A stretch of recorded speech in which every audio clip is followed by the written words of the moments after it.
On se retrouve mardi pour l'étude biblique à 20 heures. Notre pasteur est en congé, en repos.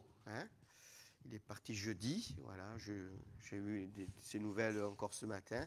Ça va, ça se passe bien. Il faut prier pour que Dieu le renouvelle. On a besoin de faire un break comme ça. Pas d'abandonner le Seigneur, mais de faire un break. Et jeudi, il y a la réunion de prière à 20 heures aussi. C'est important. Amen. Si on pouvait être autant le mardi et le jeudi, ça serait bien. Je profite. Gloire à Dieu pour vous encourager à être là. Voilà, ça c'est pour les réunions habituelles. Vous avez le tronc qui est à votre disposition à l'entrée et à la fin du culte, il sera sur la chaise au fond pour collecter les offrandes. Voilà, on va continuer. Hier soir, j'en ai parlé. Pour ceux qui suivent un petit peu les réunions, je disais il y a quelque temps de cela que j'ai eu à cœur de revoir un petit peu. J'avais des études, mais je n'ai pas regardé les études que j'avais. J'ai voulu repiocher dans la parole de Dieu et revoir un petit peu ces passages de l'histoire de l'Église, les sept périodes de l'Église. On en a vu déjà 3, on va voir la 4e. La première période, vous vous rappelez, allez, je vais vous faire travailler, voir un petit peu. Ça va, vous êtes là? Bon. Alors, la première, c'est laquelle? Non, c'est pas Smyrne, c'est Éphèse. C'est Éphèse. La durée de la période de l'église d'Éphèse, elle a une durée d'une centaine d'années. C'est ce qu'on appelle la période apostolique, là où les apôtres se sont manifestés jusqu'au dernier apôtre. Qui est le dernier apôtre? Jean, parce que c'était le plus jeune. Donc l'histoire raconte qu'il a vécu à peu près une centaine d'années. Bon, période apostolique qui a connu quand même l'effusion du Saint-Esprit, qui a connu la première Pentecôte, mais à qui le Seigneur dira, mais je connais tes œuvres, je sais que tu ne supportes pas les méchants, que tu as éprouvé ceux qui se disent apôtres et qui ne le sont pas. Mais il y a un mais, ne serait-ce que dans cette courte période d'une centaine d'années, il y a un mais, et vous vous rappelez, et ce mais il est important, Et je disais hier, je vais le répéter, ces périodes ne sont pas que pour la période, ces périodes sont là pour nous enseigner que ce qu'ils ont vécu dans ces périodes, on peut les vivre aussi nous aujourd'hui. Ça veut dire que le reproche que le Seigneur a fait à cette période dite apostolique peut nous le faire aussi quand il dit « Mais ce que j'ai contre toi, c'est que tu as abandonné ton premier amour. » Ce n'est pas que pour la période, c'est aussi pour notre enseignement, c'est aussi pour l'Église d'aujourd'hui, c'est aussi pour l'Église du 21e siècle. Amen. Donc, il me semble que c'est le plus important, ça. C'est 3 choses demeurent, je le disais hier soir, 3 choses demeurent, la foi, l'espérance et l'amour, mais la plus grande de ces choses, c'est l'amour, et l'amour ne disparaîtra pas. Amen. Et merci Seigneur pour ton amour. C'est parce qu'il nous aime qu'il est en train de nous préparer une place. Il dira, je m'en vais vous préparer une place, afin que là où je suis, vous y soyez aussi. Que votre cœur ne se trouble point. Amen. Le Seigneur est en train de nous construire une maison là-haut. Ce n'était pas prévu ça, tiens. Amen. Moi, je ne veux pas un strapontin. Il y en a qui disent, moi, je me contenterai d'un strapontin. Non. Je ne sais pas si vous avez déjà voyagé sur un strapontin, dans un car. À la fin du voyage, on a les fesses en compote. Moi, je veux une maison. Il y a plusieurs maisons dans la maison dans la maison de mon père. Amen. J'ai peut-être pas une maison en bas, mais je veux une maison là-haut. Gloire à Dieu.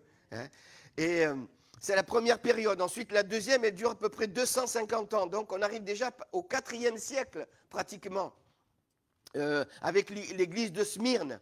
Alors, cette église, elle est particulière. Sur les 7 églises, il n'y en a que 2 à qui le Seigneur ne fait pas de reproche. C'est l'église de Smyrne et l'église de Philadelphie. Et l'église de Smyrne, c'est l'église qui a connu la tribulation, qui a connu l'affliction, qui a connu la persécution. Et pas de reproche à cette église. Pas de reproche. Ça veut dire quoi? Le simple enseignement qu'on peut retirer, je ne vais pas rentrer dans tout ce qu'on a dit là, déjà, ça veut dire que Dieu peut ne pas nous faire de reproches à nous aussi.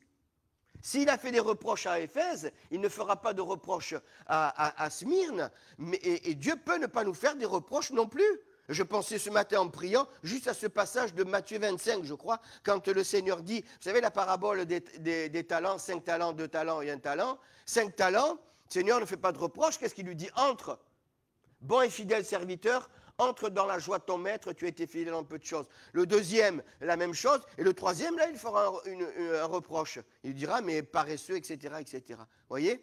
Donc, le Seigneur n'est pas obligé à chaque fois de nous faire de reproches. Il n'a pas fait de reproches à cette période, à cette église de Smyrne, et il peut ne pas nous faire aussi de reproches. Et on le disait pendant les jours qui ont suivi, avec les messages qui ont fait...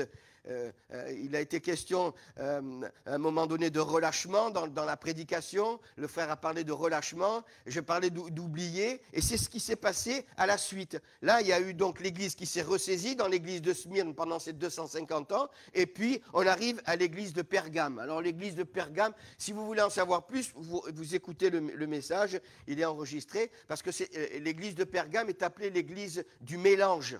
Et c'est à partir de là qu'il y a eu tous les dogmes religieux qui ont été institués, comme la prière chez les morts, comme le signe de croix, comme l'adoration de Marie, etc. Et là, dans la prédication, il y a toutes les dates. Je ne les ai pas en tête, mais il y a toutes les dates.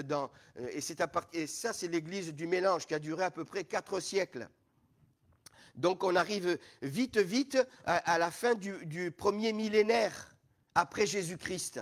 Et là, on arrive, on va s'arrêter ce matin sur la 4e église qui correspond à l'église de Thyatire. Oui, voilà. Alors, on était à Pergame. On a commencé par Éphèse, Smyrne, Pergame et Thyatire. Et ça va en redescendant Sardes, Philadelphie et Laodicée. C'est une région de l'Asie mineure. Et là, l'apôtre Jean, le Seigneur se révèle à l'apôtre Jean et lui donne l'histoire de ces 7 églises qui correspond aux périodes de l'histoire de l'Église. Et c'est passionnant. Et on ne peut pas, en un message, rentrer dans tous les détails, mais il y a une richesse dans tout ce qui s'est... Vous pensez, on va condenser, comme ce matin, on va condenser... presque 7 siècles en 30 minutes. Donc, vous voyez, c'est vraiment du compressé, du condensé. Mais c'est pour vous situer. Alors, l'église de Thyatire, on va lire l'église de Thyatire ensemble, si vous voulez. Apocalypse chapitre 2, verset 18. Voilà, on met un petit peu le turbo. Verset 18. Écrit à l'ange de l'église de Thyatire, voici ce que dit le Fils de Dieu, celui qui a les yeux comme une flamme de feu et dont les pieds sont semblables à de l'airain ardent. Ça, c'est la description de notre Seigneur. Hein. Amen. Il est bouillant. Et quand on lit dans le chapitre 1er, on retrouve ce même passage. Hein. Les yeux comme des flammes de feu et les pieds semblables à de l'airain ardent. Dans le texte du chapitre 1er, il dit qu'il est embrasé. Est-ce que vous êtes embrasé ce matin? Le chrétien, c'est quelqu'un qui est embrasé. Amen. Amen. Qui brûle pour le Seigneur, qui brûle et qui ne se consume pas. Gloire à Dieu. Gloire à Dieu. À l'exemple il y a cette pensée qui me vient, du buisson. Quand Moïse a reçu l'appel, il voyait le buisson. Et il me disait, mais qu'est-ce que c'est? En principe, un buisson brûle et se consume, mais celui-là, il ne se consume pas. C'est l'image du chrétien. Il brûle et il ne se consume pas. Gloire à Dieu. Allez, on continue, va. Je connais tes œuvres, ton amour, ta foi, ton fidèle service, ta constance et tes dernières œuvres, plus grandes que les premières. Mais ce que j'ai contre toi, c'est que tu laisses la femme Jézabel, qui se dit prophétesse, enseigner et séduire mes serviteurs pour qu'ils se livrent à la débauche et qu'ils mangent les viandes sacrifiées aux idoles. Je lui ai donné du temps afin qu'elle se repente, et elle ne veut pas se repentir de sa débauche. Voici, je vais la jeter sur un lit et envoyer une grande tribulation à ceux qui commettent adultère avec elle, à moins qu'ils ne se repentent de leurs œuvres. Je frapperai de mort ses enfants, et toutes les églises connaîtront que je suis celui qui sonde les reins et les cœurs, et je rendrai à chacun de vous selon ses œuvres. À vous, à tous les autres de Thyatire qui ne reçoivent pas cette doctrine, la doctrine de Jézabel, hein, et qui n'ont pas connu les profondeurs de Satan, comme il les appelle, je vous dis, je ne mets pas sur vous d'autres fardeaux. Seulement ce que vous avez, retenez-le jusqu'à ce que je vienne, jusqu'à ce que le Seigneur vienne. À celui qui vaincra et qui gardera jusqu'à la fin mes œuvres, je donnerai autorité sur les nations. Il les pètera avec une verge de fer, comme on brise les vases d'argile, ainsi que moi-même, j'en ai reçu le pouvoir de mon Père. Je lui donnerai l'étoile du matin, que celui qui a des oreilles entende ce que l'Esprit dit aux églises. Amen. Alors il y a une particularité dans cette église de Thyatire. Peut-être pour vous donner une date, elle commence au 5e siècle, elle finit à peu près au 15e siècle, à peu près en gros. Hein, il y a au moins 9 siècles dans cette histoire. L'église de Thyatire correspond à l'église de la tradition. Et le mot tradition va revenir assez souvent, en tout cas dans le début du message. C'est l'église de la tradition. On comprend que dans l'église de Pergame, il y a eu ce mélange avec tous ces dogmes qui ont été institués par la religion. Et ensuite, c'est devenu une tradition. Une tradition. Il faut savoir que l'église et la ville de Thyatire, c'est la plus petite ville, si on remet la carte, c'est la plus petite ville des 7 villes. Et là, il y a quand même une particularité, quand on fait quelques recherches. C'était une ville de 17 000 habitants. Pas beaucoup, hein? 17 000, un gros village, on va dire, un gros village. Et tenez-vous bien, à l'époque, il y avait 3 000 chrétiens. Presque 20% de la population qui était convertie. 3 400, ça fait 20%. Et alors que j'ai trouvé ce détail, j'ai pensé à ce qu'on avait vécu, en tout cas ce qu'a vécu une église. J'étais pasteur pendant 10 ans sur l'église de Pertuis, dans le Vaucluse, au-dessus d'Aix-en-Provence. Et bien avant que j'arrive, ce n'est pas moi l'instrument, mais l'église, elle vivotait, il y avait 2 ou 3 personnes pendant des années. Et puis, ils avaient décidé, à l'époque, c'était M. Bazin qui avait, il avait décidé d'arrêter, de fermer cette annexe parce que, ça ne marchait pas. Et puis, il y a eu quelque chose qui s'est passé. Il y a 2 jeunes qui se sont convertis. 2 jeunes. Ils se sont convertis et ils ont commencé à témoigner dans cette ville. Alors je dis pourquoi je cite cette ville? Parce que c'était une ville à l'époque qui devait faire à peine 15 000 habitants. Et de suite, ça m'a ramené à l'histoire de cette ville de Thyatire. Et ils étaient remplis de feu, quoi. Ils étaient embrasés. Et à l'époque, c'est dans les années 70, ils avaient des cassettes audio. Ils n'avaient que ça. Ils avaient une cassette audio avec le témoignage de Nicky Cruz. Ils frappaient dans toutes les maisons, ils frappaient aux portes des gens, ils leur mettaient la cassette et ils leur faisaient écouter. Et il y a eu des dizaines et des dizaines et des dizaines de personnes qui se sont converties à cette époque. À tel point qu'ils avaient juste une petite pièce. Et ça ne suffisait pas, ils ont demandé à l'époque, au maire de l'époque, M. Borel d'ailleurs, que j'ai connu après, la salle municipale. Et tenez-vous bien, à chaque réunion en semaine, il y avait une moyenne de 100 inconvertis par réunion. 100 inconvertis par réunion. Et ça continuait. Et ce matin, je repensais à cela. Et le frère qui a été un petit peu à l'instrument, là, il me disait, mais tu sais pas, on était dans les caves, on priait. Et un jour, on a été baptisés du Saint-Esprit. Ils ne savaient pas, c'était tout jeunes. Ils ont été baptisés du Saint-Esprit, ils ont eu peur. Ils sont sortis de la cave, ils ont eu peur. Ils se sont mis à parler en langue et ils ont été vers le pasteur. Ils ont dit, mais qu'est-ce qui se passe? On n'est pas bien, on doit délirer. Et le pasteur, il leur a expliqué. Et il y a eu une bénédiction comme ça, des dizaines et des dizaines de personnes qui se sont converties dans cette ville. Alors, ce n'était pas 20%. Mais il y avait presque 1%. Ça veut dire que partout où les gens allaient, ils côtoyaient, ils étaient en contact avec les... Et ça a duré pendant des années. Même quand on a été, nous, on avait une facilité pour obtenir les salles, pour chanter, etc. Parce qu'il y avait eu un témoignage. Et ça m'a marqué dans mon ministère, hein, ce témoignage de cette église. Donc je ferme la parenthèse.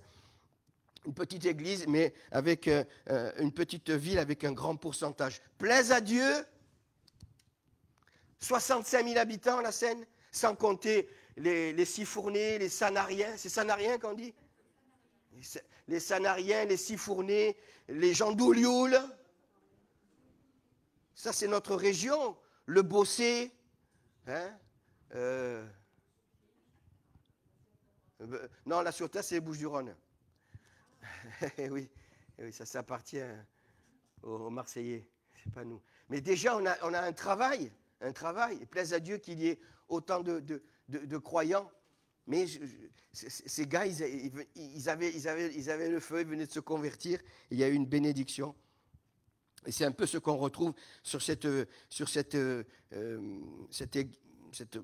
période, cette église de Thyatire. La tradition. J'ai regardé la signification du mot tradition. L'origine de la tradition, au départ, elle est orale. Et je comprends mieux, vous savez, quand on fait quelques recherches, on comprend mieux. Au départ, la tradition, c'était oral. Il n'y avait pas d'écrit. Et on comprend qu'avec les mois, les années, les décennies et les siècles, que ça peut se déformer quand c'est oral. Je disais hier, il y a ce fameux jeu, vous dites une phrase à quelqu'un, je dis une phrase à Didier, il va la dire à Marcel, et puis quand vous arrivez là-bas au bout, la phrase que je lui ai dit, elle n'a plus rien à voir avec ce que je vais entendre. Alors pensez, et on comprend mieux pourquoi tout a été déformé. On comprend mieux ce qui s'est passé dans cette histoire de fait de dire, hein, avec les siècles, avec les siècles et avec les décennies. C'est terrible ce qui peut se passer. Tout a été déformé. Aujourd'hui, la tradition, elle existe toujours, même s'il y a eu une grosse période que je viens de vous citer, elle existe toujours, la tradition. Hein, non ? Et c'est là où il faut peut-être veiller. D'abord, on va parler de la tradition. Aujourd'hui, on ne croit pas en Dieu, mais on veut passer par l'Église pour le mariage, par exemple. Hein, d'une manière générale. Alors, je n'inclus pas, et ne me faites pas dire ce que je n'ai pas dit, je n'inclus pas les églises chrétiennes. Les églises qui prêchent la parole. Parce que nous, quand on fait un mariage, on prêche la parole, on dit ce qui est écrit dans la parole de Dieu, et on enseigne les gens, et on enseigne le couple. Il y a même des préparations au mariage. Mais certains, ils se marient par tradition. Parce qu'il faut passer par l'église. Ça fait bien, il y a la robe, il y a tout ce que vous voulez. Les gens ne pensent pas à Dieu, là. Ils pensent qu'après, juste après la cérémonie, faire la fête, etc., hein. Et c'est par tradition. Par tradition, on baptise aussi. On baptise les enfants par tradition. Hein. On ne croit pas en Dieu, mais on le baptise. Il faut qu'il soit baptisé. Par tradition, on fait aussi des enterrements. Ils n'ont jamais cru en Dieu, mais il faut qu'ils passent par l'église. C'est terrible, ça. Ça, c'est la tradition. Alors là, bien sûr, on se sert peut-être un peu plus de ces moments pour que les gens y réfléchissent, mais c'est comme ça. C'est la tradition, voilà, il faut qu'il passe. Ça a été le meilleur. Il a mené une vie de patachon toute sa vie, mais là, il est mort, il rentre à l'église, c'est le meilleur. C'est le meilleur, c'est toujours comme ça, par tradition. Par tradition, il y a la fête de Noël. Demandez aux gens, d'une manière générale, bien sûr, nous les chrétiens, on sait ce que c'est que Noël. Ce n'est pas les cadeaux. Est-ce qu'on parle de Jésus d'une manière générale à Noël ? C'est fini, ça. C'est la tradition. Voilà, c'est les cadeaux. On prépare les cadeaux, on fait l'arbre de Noël, etc., etc. Et puis la nativité, la venue du Christ pour nous sauver, pour donner sa vie. Il n'y a rien du tout. Il n'y a rien du tout de cela. Pâques, je le disais, Pâques, mais c'est pareil. Pâques, c'est quoi ? C'est les œufs et les cloches. Pâques, c'est les œufs. Il faut acheter des œufs et il faut les mettre dans la maison si on n'a pas de jardin. Sinon, voilà, il faut les cloches, remarquez, c'est pas que à Pâques. Hein, il y en a toute l'année. Hein. Elles s'en vont d'où elles doivent partir pour aller jusqu'à Rome, mais elles mettent du temps pour y aller. Hein. Enfin, allez, je ferme la parenthèse. C'est tout par tradition. C'est tout par tradition. C'est terrible. L'ascension. Posez la question aux gens à l'ascension. Posez la question. Ils savent plus ce que c'est que l'ascension. Hein. Ils savent qu'il y a 4 jours, jeudi, vendredi, samedi, dimanche, mais le reste, rien du tout. Rien du tout. Pentecôte, alors encore, Pentecôte, la venue de l'Esprit, oh là là, ça les dépasse. La tradition. Vous savez que Jésus a combattu la tradition. Il a combattu. Marc chapitre 7, s'il te plaît. On va faire une lecture un peu plus longue, mais on lit vite. Hein, on lit vite. Allez, regardez. Et là, vous allez voir qu'à plusieurs reprises, il est question de la tradition. Les pharisiens, chapitre 7, verset 1er, les pharisiens et quelques scribes venus de Jérusalem s'assemblèrent auprès de Jésus. Ils sont près du Seigneur. Ils vinrent, quelques-uns de ses disciples, prendre leur repas avec des mains impures, c'est-à-dire non lavées. Or, les pharisiens et tous les juifs ne mangent pas sans s'être lavés soigneusement les mains, conformément à la tradition des anciens. Ça ne veut pas dire qu'il ne faut pas se laver les mains, hein. Mais là, et vous allez voir, quand on lit le texte, la tradition dans ce passage, elle était au-dessus des commandements de Dieu, elle était au-dessus de Dieu. Et quand ils reviennent de la place publique, ils ne mangent qu'après s'être purifiés, et ils ont encore beaucoup d'autres observations traditionnelles, comme le lavage des coupes, des cruches et des vases d'airain. Et les pharisiens et les scribes lui demandèrent, pourquoi tes disciples ne suivent-ils pas la tradition des anciens, mais prennent-ils leur repas avec des mains impures? Et regardez ce qu'il leur dit, moi ça m'a interpellé. Hein. Jésus leur répondit, hypocrite, il parle du prophète Ésaïe, a bien prophétisé sur vous, ainsi qu'il est écrit. Là, il y a un message, là, une prédication. Ce peuple m'honore des lèvres, mais son cœur est éloigné de moi. Que Dieu nous garde. Hein. Des fois, il y a les lèvres, mais il n'y a plus rien dedans. Et je pensais ce matin en priant à cette parole de Paul, je crois que c'est dans 2 Timothée chapitre 2, verset 8, où Paul dit « Je veux que tous les hommes prient en élevant des mains pures, sans colère ni mauvaise pensée. » Je peux prier, je peux lever mes mains, je peux élever ma voix, mais si mon cœur n'est pas droit, ça ne sert à rien du tout. Ce peuple m'honore des lèvres, mais son cœur est éloigné de moi. C'est en vain qu'il m'honore, en donnant des préceptes qui sont des commandements d'hommes. Voyez, la tradition, ce sont des préceptes et des commandements d'hommes. Vous abandonnez, regardez ce que dit Jésus, vous abandonnez le commandement de Dieu et vous observez la tradition des hommes. Il leur dit encore, vous rejetez fort bien le commandement de Dieu et vous gardez votre tradition. Passez au-dessus, car Moïse a dit, honore ton père et ta mère, et celui qui maudira son père ou sa mère sera puni de mort.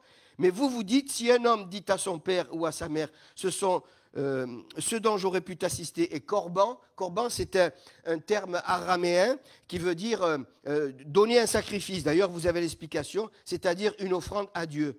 Vous ne laissez plus rien faire pour son père ou pour sa mère, annulant la parole de Dieu à votre tradition que vous avez établie, et vous faites beaucoup d'autres choses semblables. C'est terrible, ça. Hein?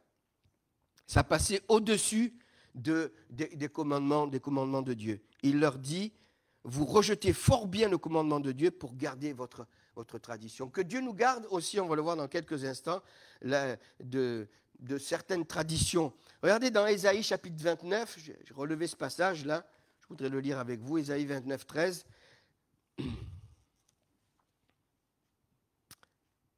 Le Seigneur dit, quand ce peuple s'approche de moi, il m'honore de la bouche et des lèvres, mais son cœur est éloigné de moi, et la crainte qu'il a de moi n'est qu'un précepte de tradition humaine. Les hommes suivent plus facilement un homme que Dieu. C'est terrible, ça. C'est Dieu qu'on doit suivre. Amen.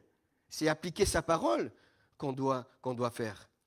Un autre texte, dans Galates, c'est quand Paul parle de son témoignage. Tu l'affiches, Galates chapitre 1er, versets 13 et 14, s'il te plaît. Voilà. Vous avez su en effet quelle était autrefois ma conduite dans le judaïsme, comment je persécutais à outrance et ravageais l'église de Dieu, verset 14, et comment j'étais plus avancé dans le judaïsme que beaucoup de ceux de mon âge et de ma nation, étant animé d'un zèle excessif pour les traditions de mes pères. Et hier soir, je relisais encore mes notes, et il y a un texte qui m'est revenu. Et vous savez qu'il pourchassait les chrétiens, il les mettait à mort. Voilà où ça amène, où ça peut amener en tout cas, où ça peut amener le zèle excessif et les traditions. Et je pensais à ce passage, c'est dans Jean 12, je ne lui ai pas donné, Jean 16, verset 2, « L'heure vient ». Et de suite, il y a ce verset qui est venu s'imposer à mon cœur. « L'heure vient où quiconque vous fera mourir croira rendre un culte à Dieu. » Et c'est exactement ce qui s'est passé là, parce que, entre autres, Saul de Tarse était animé de ce zèle excessif et de cette tradition. Colossiens chapitre 2, verset 8. Alors là, celle-là, c'est terrible. Encore un texte qui parle de la tradition. Regardez un petit peu. Prenez garde. Et là, il avertit. Prenez garde que personne ne fasse de vous sa proie. Par la philosophie, et j'ai réfléchi longuement là, hein, la philosophie est par une vaine tromperie, s'appuyant sur la tradition des hommes, sur les rudiments du monde et non sur Christ. Il s'appuie sur, les traditions humaines. La philosophie. Peut-être que je ne pense pas que je vais vous choquer, mais c'est la vérité. Vous savez qu'au jour d'aujourd'hui, il y a une philosophie chrétienne. Il parle de tout sauf de Dieu. Et c'est entre guillemets des hommes de Dieu. On m'a donné un site, je ne vous le donnerai pas, mais je suis allé pour voir, mais moi je disais, hein, les cheveux me sont dressés sur la tête. Hein. Non, pour de bon, et je ne fais pas d'humour là. J'étais dans une colère terrible d'entendre ça. Cinq choses qui prédisent le succès. Et quand vous écoutez ça, mais il n'y a pas un mot de Dieu, il n'y a pas une direction qui parle du Seigneur, c'est de la philosophie. Et au jour d'aujourd'hui, il y a de la philosophie évangélique. Il y a tout ce que vous voulez, sauf Dieu. Et ça, c'est terrible, ça. Ça, c'est vraiment un signe aussi de la fin des temps. De la fin des temps. Que Dieu nous garde hein, de cette philosophie. On parle beaucoup et puis il n'y a rien qui se passe. Non, non, c'est la parole. Et d'ailleurs, il le dit, la tradition des hommes sur les principes élémentaires du monde et non sur Christ. J'appuie, voilà, 5 points de réussite, etc., de succès. Succès, c'est de se tenir devant le Seigneur, hein, et de se tenir dans sa parole, et de se tenir dans la prière, et d'être renouvelé dans le Saint-Esprit. Voilà où il est le secret et le succès. Il n'est pas ailleurs. Hein, que Dieu nous aide. Et alors que je priais, il y a bien sûr que Dieu nous garde de la tradition même dite pentecôtiste. Je viens par tradition. On est compte si je ne viens pas, ça ne veut pas dire qu'il ne faut pas venir. Hein. Il faut venir. Hein. Ne faites pas dire ce que je n'ai pas dit non plus.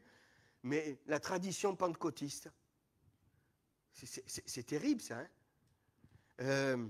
Que Dieu nous garde. Parce qu'on a vu, je vous citais, donc c'était du 5e, 6e siècle à peu près, après Jésus-Christ, jusqu'au presque au 15e siècle. Et ça a mis du temps, mais que Dieu nous garde aussi. On vient là par habitude, par routine. Je le disais, moi, à chaque fois que je viens, je dis, Seigneur, je veux ressentir ta présence et je veux sentir que tu es là. Amen. Ce n'est pas qu'un moment où il y a la parole de Dieu qui est annoncée, qu'on élève la voix, qu'on chante, mais Dieu est là. Amen. Amen. Et c'est ce qui doit nous, frères et sœurs, c'est ce qui doit nous donner du zèle et du tonus. Amen. Parce que Dieu, est-ce qu'on est conscient que Dieu est là? Le Seigneur est là, hein, par son esprit. Il règne dans ce lieu et il règne sur nos cœurs. La Bible dit qu'il a fait de notre corps le temple du Saint-Esprit et que nous ne nous appartenons plus. Amen. Et que nous avons été rachetés à un grand prix. Gloire à Dieu. Et ça, ce ne sont pas que des mots, ce sont des réalités que nous vivons au quotidien. Gloire à Dieu. Amen. Que Dieu soit béni, que Dieu soit béni. On prie par tradition, dites. Que Dieu nous garde de la prière par tradition. Jésus l'a combattu. Il citait l'exemple, j'ai pris cet exemple qu'on connaît par cœur, dans l'évangile de Luc, au chapitre 18, versets 9 à 14, où il est question du publicain et du pharisien. Mais le pharisien, c'est la tradition. Et regardez l'orgueil du pharisien. Vous vous rappelez de ce passage? Le publicain et le pharisien montaient à l'heure de la prière. Et le pharisien. Le pharisien, il est plein de lui-même. Moi, je ne suis pas comme le... Garde-nous, Seigneur. Garde-moi, Seigneur, de l'humilité.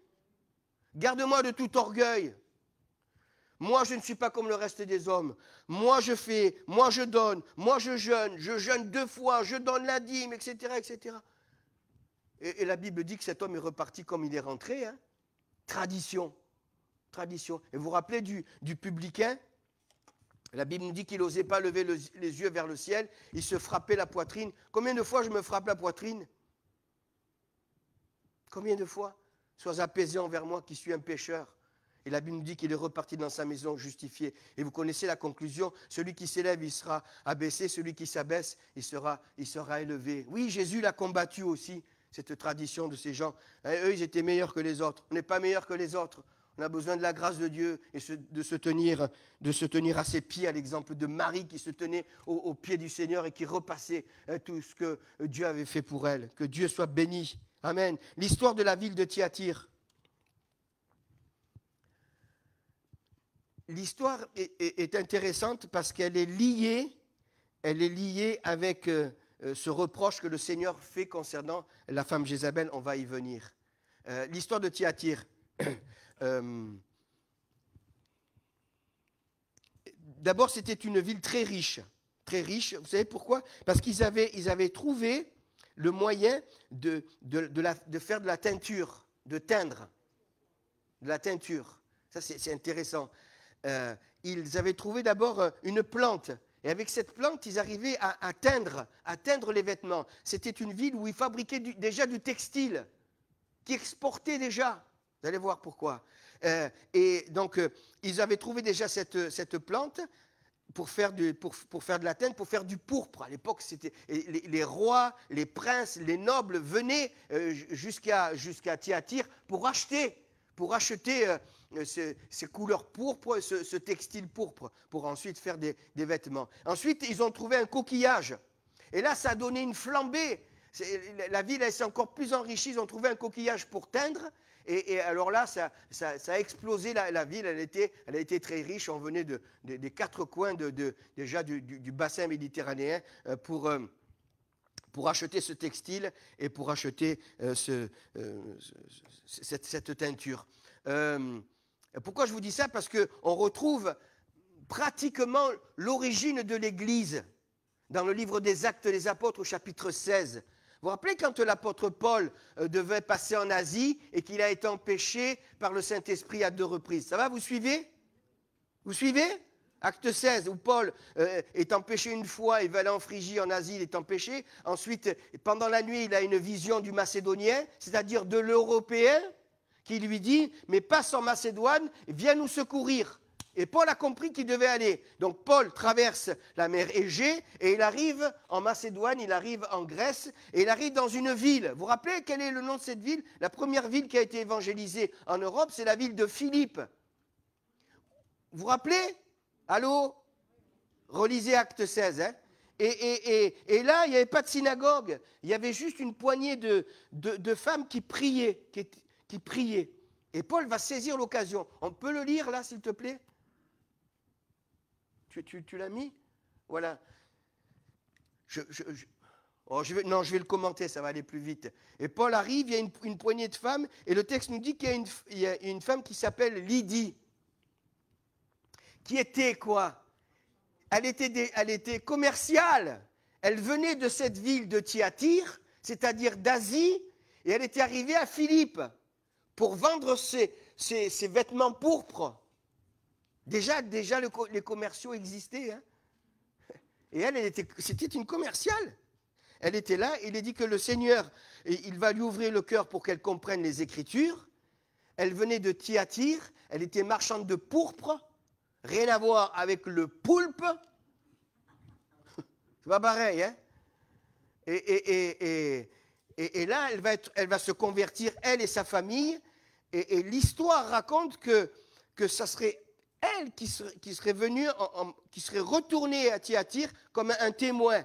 Comme un témoin. Elle a commencé à témoigner. Et là, il y a eu la naissance de l'Église avec les serviteurs, etc. Mais un retour. Et rappelez-vous bien de ce témoignage.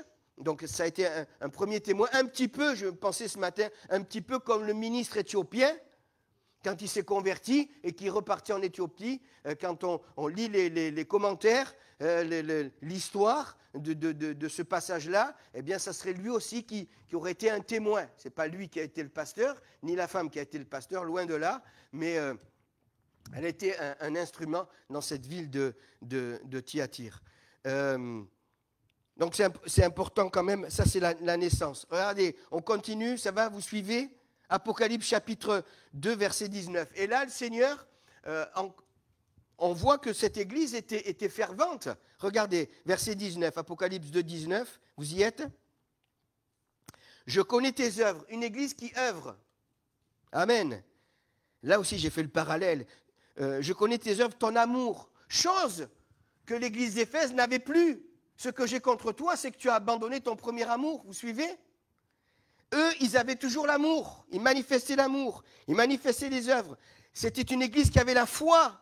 Ta foi, ton fidèle service. Elle n'avait pas bronché ta constance. C'est-à-dire qu'elle est une église régulière, pas une église comme ça. Je vais dire à la pentecôtiste, Pentecôte. Hein? Non, mais constante, régulière. Et regardez ce que dit le Seigneur. Moi, j'aurais bien voulu avoir une église comme ça. Hein? Et les dernières œuvres, plus nombreuses que les premières. Souvent, c'est le contraire qui se passe. Hein? Quand on se convertit, on est plein de feu. Et puis, avec les années, les œuvres, elles diminuent. Mais là, c'était le contraire. Avec les années, les œuvres, elles augmentaient. Amen. Le service augmentait, la fidélité, elle augmentait. Mais il y a une lacune, il y a une racine. Et au verset 20, cette racine, on l'a lu, c'est quand le Seigneur dit, verset 20, « Mais ce que j'ai contre toi, c'est que tu laisses la femme Jézabel, qui se dit prophétesse, enseigner et séduire mes serviteurs pour qu'ils se livrent à la débauche et qu'ils mangent des viandes sacrifiées aux idoles. » On y vient, on y arrive là. Je disais tout à l'heure en introduction que les périodes, ce n'est pas que pour les périodes, mais ce qui se passe dans les périodes peut se passer encore au jour d'aujourd'hui. Et le reproche que le Seigneur fait à cette Église peut se passer et se passe malheureusement au jour d'aujourd'hui. Regardez ce qu'il est dit de Jézabel, on va y venir. Il dit qu'elle prophétise, qu'elle enseigne et qu'elle séduit. Elle prophétise, elle enseigne et elle séduit. Mais c'est pas le... Alors, bien sûr, là, il est question de fausses prophéties. De fausses prophéties. Elle se dit prophétesse.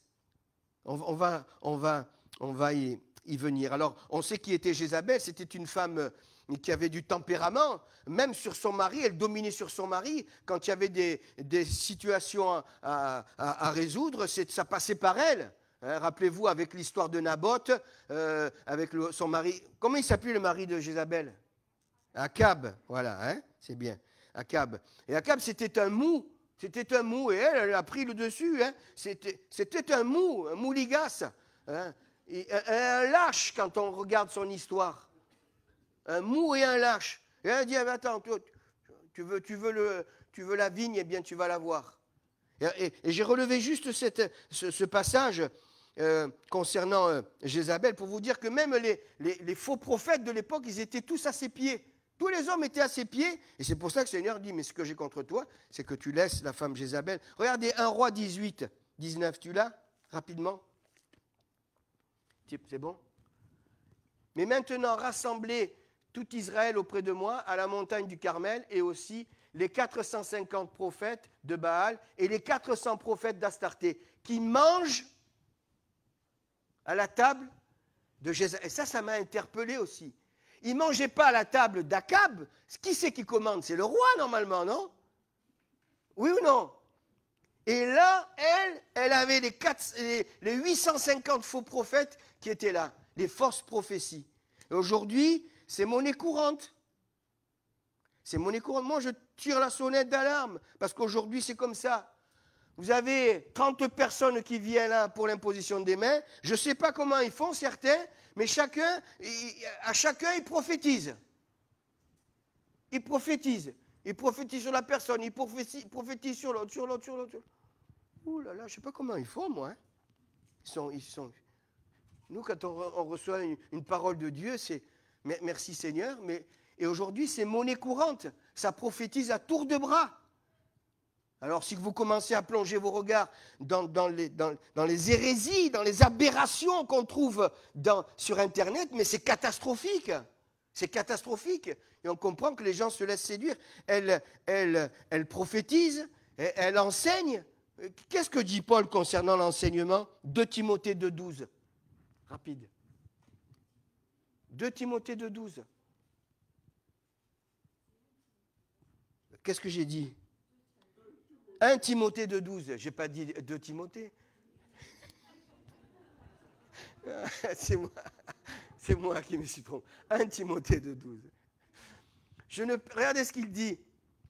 Je ne permets pas à la femme d'enseigner, ni de prendre de l'autorité sur l'homme, mais elle doit demeurer dans le silence. Aujourd'hui, c'est monnaie courante. Ça part dans tous les sens. Ça prophétise dans tous les sens. C'est terrible. C'est terrible. Hein? Et Paul le souligne. Jésus l'avait prédit, les faux prophètes. Matthieu 24. Matthieu chapitre 24, verset 4. Jésus leur répondit, prenez garde que personne ne vous séduise. Verset 24. Car il s'élèvera de faux Christ, de faux prophètes, ils feront de grands prodiges, des miracles, au point de séduire, s'il était possible, même les élus. Il y a même le verset 11 aussi que je ne t'ai pas souligné, si tu peux le mettre, sinon on passe à un autre passage. Plusieurs faux prophètes s'élèveront et séduiront beaucoup de gens. Et c'est monnaie courante. Je crois que c'est Jérémie, quand on demandait au roi de l'époque une parole de Dieu, et il disait, mais non, mais ne faites pas prophétiser Jérémie, parce que lui, il dit que le contraire. Les autres, ils allaient tous dans le même sens, mais, vous voyez, il y en avait 400, 450, ils allaient tous dans le même sens pour caresser dans le sens du poil. Dans 2 Corinthiens 11, 13, il est question de faux apôtres. 2 Corinthiens 11, 13. Ces hommes-là sont des faux apôtres, des ouvriers trompeurs déguisés en apôtres de Christ. Vous connaissez la suite. Ce n'est pas étonnant que Christ se déguise lui aussi que Christ, que Satan se déguise aussi en ange de lumière. Ensuite, 1 Timothée 4, 2. Faux docteurs. Par l'hypocrisie de faux docteurs portant la marque de la flétrissure dans leur propre conscience. Et toujours dans 2 Corinthiens 11, 26, il est question de faux frères. Donc faux frères, faux docteurs, faux apôtres, etc. Et là, le Seigneur le souligne. Il dit, je connais tes œuvres, mais ce que j'ai contre toi, c'est que tu laisses cette femme Jézabel. Hein, que Dieu nous garde de toutes ces hérésies-là. Hein. Ça prophétise. Le Seigneur, il parle à tour de bras. Certainement, je ne sais pas comment ils font. Hein. Je ne sais pas comment ils font. Hein. Tour de bras, ça parle. Ils sont, voilà, peut-être qu'ils sont plus spirituels que nous. Hein. J'ai regardé la signification de Thyatire. Alors, je vais vous donner, pour simplifier, la signification de Thyatire. Et après, je vais accélérer parce que je vois que le temps passe. Mais bon, Thyatire signifie, en grec, tua, T-H-U-A. Et dans cette signification, il y a la notion de sacrifice. Et c'est pour ça qu'il est question là de tradition et d'idolâtrie. Sacrifice. Sacrifice dans le sens du corps de Christ et du sang de Christ. Et on appelle cela, ça va être affiché, la transsubstantiation. La transsubstantiation, c'est quoi? C'est quand quelques religions, et c'est terrible ça, moi je le dénonce, c'est terrible, quand ils prennent, comme on a pris ce matin, le pain et le vin, vous savez ce que c'est? Hein? Pour eux, ils mangent. Et je regardais encore d'autres, je me suis encore documenté, en fait ils disaient que c'était une notion de cannibalisme. Cannibalisme. Parce qu'ils mangent le pain, et ils mangent comme s'ils mangeaient la chair, et qu'ils buvaient le sang. Alors que nous, c'est une commémoration. Amen. C'est un rappel. Jésus dira, faites ceci en mémoire de moi. Et le pain et le vin, ça symbolise à la fois la mort de Jésus, la résurrection de Jésus et le retour de Jésus. Et là, ils mangent, c'est terrible. Et il y a plusieurs religions comme ça qui sont dans la tradition et qui mangent, pour eux, c'est une aberration complète. Hein. Pour ne pas la citer, c'est l'Église romaine. C'est l'Église romaine. ils n'ont pas, ils sont peut-être gentils, mais ils n'ont pas l'assurance de la vie éternelle. Posez la question à quelqu'un de l'Église romaine. Est-ce que tu as l'assurance? Ça ne veut pas dire que nous, on est meilleurs que les autres. On n'est pas meilleurs. Mais on est passé de la mort à la vie, on a accepté le Seigneur, on a réalisé la croix. Amen. Mais eux, ils n'ont pas l'assurance de la vie éternelle. Est-ce que vous avez l'assurance de la vie éternelle? Qui c'est qui a l'assurance de la vie éternelle ici? Levez la main. Gloire à Dieu. Eh oui. Ce n'est pas parce qu'on est meilleur, qu'on est plus beau, non, non, non. C'est parce qu'on a compris. Et pour eux, ça reste le salut en Jésus. Le tout accompli. Ça n'existe pas. C'est terrible, ça. C'est terrible. Chapitre, toujours 2, verset 21. Allez là, je vais qu'énumérer. Je lui ai donné du temps afin qu'elle se repente, en parlant de toute cette situation, et elle ne veut pas se repentir de sa débauche. Ça veut dire, frères et sœurs, qu'il y a des gens qui vont être là devant la repentance et qui ne voudront pas se repentir. Il y en a qui se repentiront. Nous, on s'est repentis. Ce qui nous ouvre le ciel, c'est la repentance. Mais il y en a qui ne voudront pas se repentir. Et le Seigneur dira, mais j'ai patienté. Vous vous rappelez du message de dimanche dernier? Oh là là, c'est si loin que ça. C'est la patience. Vous vous rappelez pas? La patience. Et là, il est question de la patience du Seigneur. Il dit, moi, je lui ai donné l'occasion de se repentir et elle ne veut pas se repentir. C'est terrible, ça.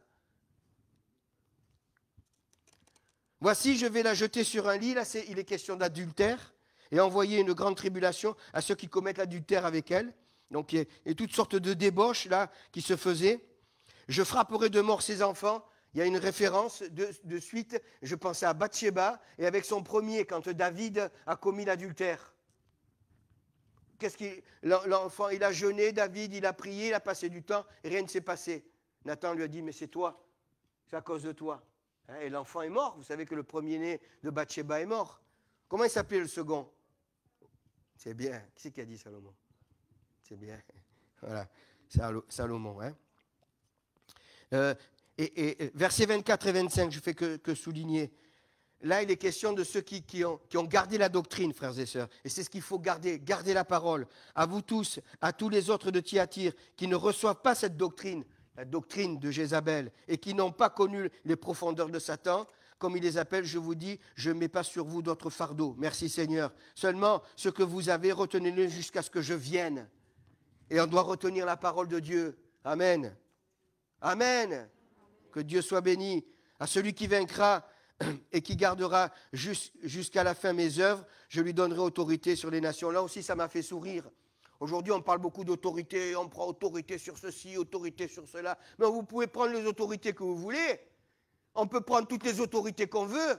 Si on n'est pas conforme à la parole de Dieu, ça fait comme les 7 fils de Sheva. Vous vous rappelez les 7 fils de Sheva? On connaît qui est Jésus, on sait qui est Paul, mais vous, on ne vous connaît pas. Les démons, ils se sont jetés sur les... Et ils seront partis tout nus. Ils seront partis en Adam et Ève. Hein? Eh oui, eh oui, eh oui.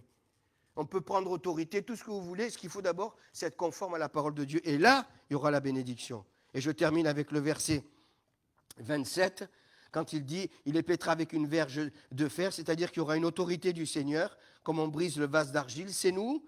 Jérémie 18, descend dans la maison du potier, ainsi que moi-même, j'ai reçu le pouvoir de mon Père. Je lui donnerai l'étoile du matin. Qui c'est l'étoile du matin? C'est Jésus. Quand on se lève le matin tôt, moi j'aime bien me lever tôt le matin, et il y a encore l'étoile. Il y a encore l'étoile. Comme il y a l'étoile à la tombée de la nuit, la première étoile c'est l'étoile polaire, c'est ça? L'étoile du pôle Nord? Non, je regarde le marin là-bas au fond. C'est pas le pôle Nord? C'est pas bon, enfin bref. L'étoile du berger, l'étoile du berger. Voilà, l'étoile du berger. Mais l'étoile du matin, c'est le Seigneur. On le retrouve dans Apocalypse 22, 16. Regardez, on va prier le Seigneur. Je vous libère après. Moi, Jésus, j'ai envoyé mon ange pour vous attester ces choses dans les églises. Je suis le rejeton et la postérité de David, l'étoile brillante du matin. C'est Jésus. Il faut que cette étoile se lève dans notre cœur. 2 Pierre 1, 19, si tu as le temps. Voilà, on lit. Et nous tenons pour d'autant plus certaine la parole prophétique, à laquelle vous faites bien de prêter attention, comme à une lampe qui brille dans un lieu obscur, jusqu'à ce que vienne le jour, que le jour vienne apparaître et que l'étoile du matin se lève dans vos cœurs. Amen. Et l'étoile du matin, c'est le Seigneur. Amen. Et on doit garder cette étoile jusqu'à ce que le Seigneur vienne. Voilà un petit peu ce que je voulais partager avec vous concernant la 4e période, l'histoire de l'Église de la tradition. On va se lever, on termine ce moment par la prière. On va demander à Jean-Claude, tu veux bien terminer par la prière, s'il te plaît? Et on se retrouve mardi et jeudi. Voilà, on se lève et on prie.